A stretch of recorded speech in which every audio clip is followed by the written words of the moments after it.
ছবির মতোই বাবা মায়ের মাঝখানে নয়, ছোট্ট রিশানের দাফন হয়েছে মায়ের পাশে।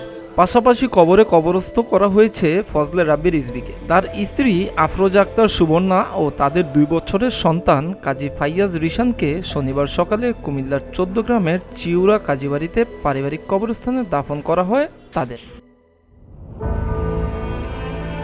আগুনে প্রাণ হারানো ফজলে রাব্বি উপজেলার চিউরা ইউনিয়নের চিউরা ঐতিহ্যবাহী কাজীবাড়ির সন্তান। স্বামী স্ত্রী দুজনে দুটি ঔষধ প্রস্তুতকারক কোম্পানিতে কাজ করতেন। তাদের 2 ছেলে ফাইয়াজ রিশান ও রাফসান। স্বামী স্ত্রী দুইজনই কর্মজীবী হওয়ায় 2 ছেলে উত্তরাতেই নানির বাসায় থাকতেন। শুক্রবার অফিস বন্ধের দিন হওয়ায় বৃহস্পতিবার রাতে ছোট ছেলে রিশানকে নানির বাসা থেকে নিজের বাসায় নিয়ে আসেন বাবা ফজলে রাব্বি। আর শুক্রবার সকালে উত্তরার ভয়াল অগ্নিকাণ্ডে ইহকালের যাত্রা শেষ হয় এই 3 জনের।